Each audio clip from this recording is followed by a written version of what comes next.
चालीसा काल विशेष। पवित्र बाइबल के अध्ययन और वाचन साथ प्रभु यीशु ख्रीस्त के पास्का समारोह में सहभागी होने की तैयारी। पश्चाताप और हृदय परिवर्तन का मार्ग। प्रेरित चरित्र अध्याय 2 पेट्रुस का पहला प्रवचन और लोगों का पश्चाताप। आप लोग पश्चाताप करें। आप लोगों में प्रत्येक अपने अपने पापों की क्षमा के लिए ईसा के नाम पर बपतिस्मा ग्रहण करे। प्रेरित चरित्र अध्याय 2 पद संख्या 38। आध्यात्मिक संदेश। पेट्रुस के प्रवचन के बाद हजारों लोगों ने अपने पापों का पश्चाताप किया और बपतिस्मा लिया। पवित्र आत्मा हमें पश्चाताप करने और नया जीवन प्राप्त करने की शक्ति देता है। चालीसा काल में हमें भी आत्मा की अगुवाई में अपने जीवन का नवीनीकरण करना चाहिए। आत्मा परीक्षण के लिए प्रश्न। 1. क्या मैंने अपने जीवन में सच्चा पश्चाताप किया है? 2. क्या मैं ईश्वर की बुलाहट के प्रति संवेदनशील हूं? 3. क्या मैं पवित्र आत्मा की शक्ति को अपने जीवन में कार्य करने दे रहा हूं? 4. क्या मेरा विश्वास केवल बाहरी दिखावा है या मैं वास्तव में यीशु के पीछे चलने के लिए समर्पित हूं? 5. क्या मैं इस चालीसा काल में ईश्वर के वचन को और गहराई से समझने का प्रयास कर रहा हूं?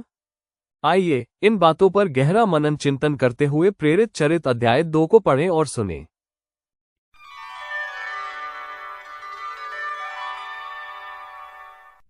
अध्याय 2 पेंतेकोस्त। हे पावन आत्मा। जब पेंतेकोस्त का दिन आया और सब शिष्य एक स्थान पर इकट्ठे थे, तो अचानक आंधी जैसी आवाज आकाश से सुनाई पड़ी और सारा घर जहां वे बैठे हुए थे गूंज उठा। उन्हें एक प्रकार की आग दिखाई पड़ी जो जीभों में विभाजित होकर उनमें हर एक के ऊपर आकर ठहर गई। वे सब पवित्र आत्मा से परिपूर्ण हो गए और पवित्र आत्मा द्वारा प्रदत्त वरदान के अनुसार भिन्न भिन्न भाषाएं बोलने लगे। पृथ्वी भर के सब राष्ट्रों से आए हुए धर्मी यहूदी उस समय यरूशलेम में रहते थे। बहुत से लोग वो आवाज सुनकर एकत्र हो गए। वे विस्मित थे क्योंकि हर एक अपनी अपनी भाषा में शिष्यों को बोलते सुन रहा था। वे बड़े अचंभे में पड़ गए और चकित होकर बोल उठे, क्या ये बोलने वाले सबके सब गलीली नहीं हैं? तो फिर हम में हर एक अपनी अपनी जन्मभूमि की भाषा कैसे सुन रहा है?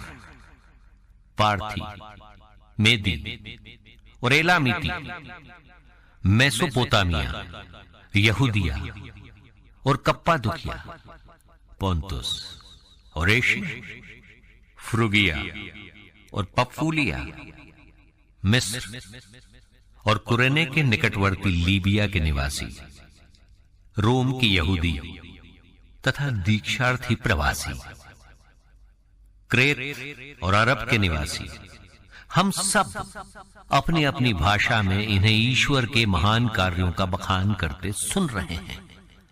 सब के सब बड़े अचंभे में पड़कर चकित रह गए और एक दूसरे से कहते थे, ये क्या बात है?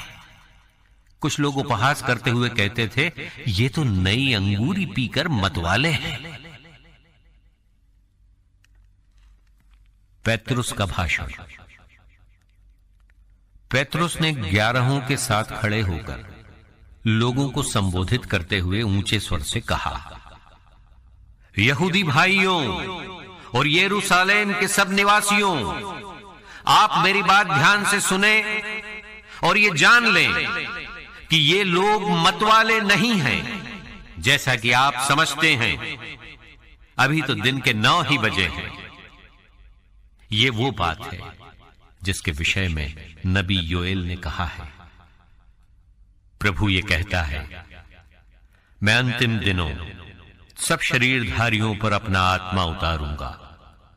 तुम्हारे पुत्र और पुत्रियां भविष्यवाणी करेंगे, तुम्हारे नवयुवकों को दिव्य दर्शन होंगे और तुम्हारे बड़े बूढ़े स्वप्न देखेंगे। मैं उन दिनों अपने दास दासियों पर अपना आत्मा उतारूंगा और वे भविष्यवाणी करेंगे। मैं ऊपर आकाश में चमत्कार दिखाऊंगा और नीचे पृथ्वी पर चिन्ह प्रकट करूंगा, अर्थात रक्त अग्नि और उड़ता हुआ धुआं प्रभु के महान तथा प्रकाशमान दिन के आगमन से पहले सूर्य अंधकारमय और चंद्रमा रक्तमय हो जाएगा। जो प्रभु के नाम की दुहाई देगा वही बचेगा। इज़राइली भाइयों, मेरी बातें ध्यान से सुने। आप लोग स्वयं जानते हैं कि ईश्वर ने ईसा नाजरी के द्वारा आप लोगों के बीच कितने महान कार्य, चमत्कार एवं चिन्ह दिखाए हैं। इससे यह प्रमाणित हुआ कि ईसा ईश्वर की ओर से आप लोगों के पास भेजे गए थे। वो ईश्वर के विधान तथा पूर्व ज्ञान के अनुसार पकड़वाए गए और आप लोगों ने विधर्मियों के हाथों उन्हें क्रूस पर चढ़वाया और मरवा डाला है। किंतु ईश्वर ने मृत्यु के बंधन खोलकर उन्हें पुनर्जीवित किया। यह असंभव था कि वो मृत्यु के वश में रह जाएं, क्योंकि उनके विषय में दाऊद ये कहते हैं, प्रभु सदा मेरी आंखों के सामने रहता है, वो मेरे दाहिने विराजमान है, इसलिए मैं दृढ़ बना रहता हूं। मेरा हृदय आनंदित है, मेरी आत्मा प्रफुल्लित है और मेरा शरीर भी सुरक्षित रहेगा, क्योंकि तू मेरी आत्मा को अधोलोक में नहीं छोड़ेगा। तू अपने भक्त को कब्र में गलने नहीं देगा। तूने मुझे जीवन का मार्ग दिखाया है। तेरे पास रहकर मुझे परिपूर्ण आनंद प्राप्त होगा। भाइयों, मैं कुलपति दाऊद के विषय में आप लोगों से निसंकोच ये कह सकता हूं कि वो मर गए और कब्र में रखे गए। उनकी कब्र आज तक हमारे बीच विद्यमान है। दाऊद जानते थे कि ईश्वर ने शपथ खाकर उनसे ये कहा था कि मैं तुम्हारे वंशजों में एक व्यक्ति को तुम्हारे सिंहासन पर बैठाऊंगा। इसलिए उन्होंने नबी होने के नाते भविष्य में होने वाला मसीह का पुनरुत्थान देखा और इनके विषय में कहा कि वो अधोलोक में नहीं छोड़े गए और उनका शरीर गलने नहीं दिया गया। ईश्वर ने इन्हीं ईसा नामक मनुष्य को पुनर्जीवित किया है। हम सब इस बात के साक्षी हैं। अब वो ईश्वर के दाहिने विराजमान हैं। उन्हें प्रतिज्ञात आत्मा पिता से प्राप्त हुआ और उन्होंने उसे हम लोगों को प्रदान किया। जैसा कि आप देख और सुन रहे हैं, दाऊद स्वयं स्वर्ग नहीं गए, किंतु वे कहते हैं, प्रभु ने मेरे प्रभु से कहा, तुम तब तक मेरे दाहिने बैठे रहो जब तक मैं तुम्हारे शत्रुओं को तुम्हारा पांवदान न बना दूं। इज़राइल का सारा घराना यह निश्चित रूप से जान ले कि जिन्हें आप लोगों ने क्रूस पर चढ़ाया, ईश्वर ने उन्हीं ईसा को प्रभु भी बना दिया और मसीह। प्रथम दीक्षार्थी। ये सुनकर वे मर्माहत हो गए और उन्होंने पेत्रुस तथा अन्य प्रेरितों से कहा, भाइयों, हमें क्या करना चाहिए? पेत्रुस ने उन्हें यह उत्तर दिया, आप लोग पश्चाताप करें। आप लोगों में प्रत्येक अपने अपने पापों को क्षमा के लिए ईसा के नाम पर बपतिस्मा ग्रहण करे। इस प्रकार आप पवित्र आत्मा का वरदान प्राप्त करेंगे, क्योंकि वो प्रतिज्ञा आपकी तथा आपकी संतान के लिए है और उन सबों के लिए जो अभी दूर हैं और जिन्हें हमारा प्रभु ईश्वर बुलाने वाला है। पेत्रुस ने और बहुत सी बातों द्वारा साक्ष्य दिया और ये कहते हुए उनसे अनुरोध किया कि आप लोग अपने को इस विधर्मी पीढ़ी से बचाए रखें। जिन्होंने पेत्रुस की बातों पर विश्वास किया उन्होंने बपतिस्मा ग्रहण किया। उस दिन लगभग 3000 लोग शिष्यों में सम्मिलित हो गए। नए विश्वासी दत्तचित्त होकर प्रेरितों की शिक्षा सुना करते थे, भातृत्व के निर्वाह में ईमानदार थे और प्रभु भोज तथा सामूहिक प्रार्थनाओं में नियमित रूप से शामिल हुआ करते थे। सभी पर विस्मय छाया रहता था, क्योंकि प्रेरित बहुत से चमत्कार एवं चिन्ह दिखाते थे। सब विश्वासी एक हृदय थे। उनके पास जो कुछ था उसमें सबका साझा था। वे अपनी चल अचल संपत्ति बेचते थे और उसकी कीमत हर एक की जरूरत के अनुसार सब में बांटते थे।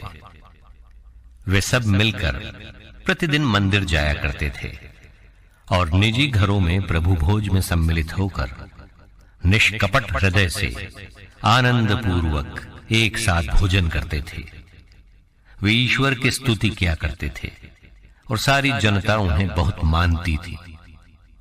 प्रभु प्रतिदिन उनके समुदाय में ऐसे लोगों को मिला देता था जो मुक्ति प्राप्त करने वाले थे।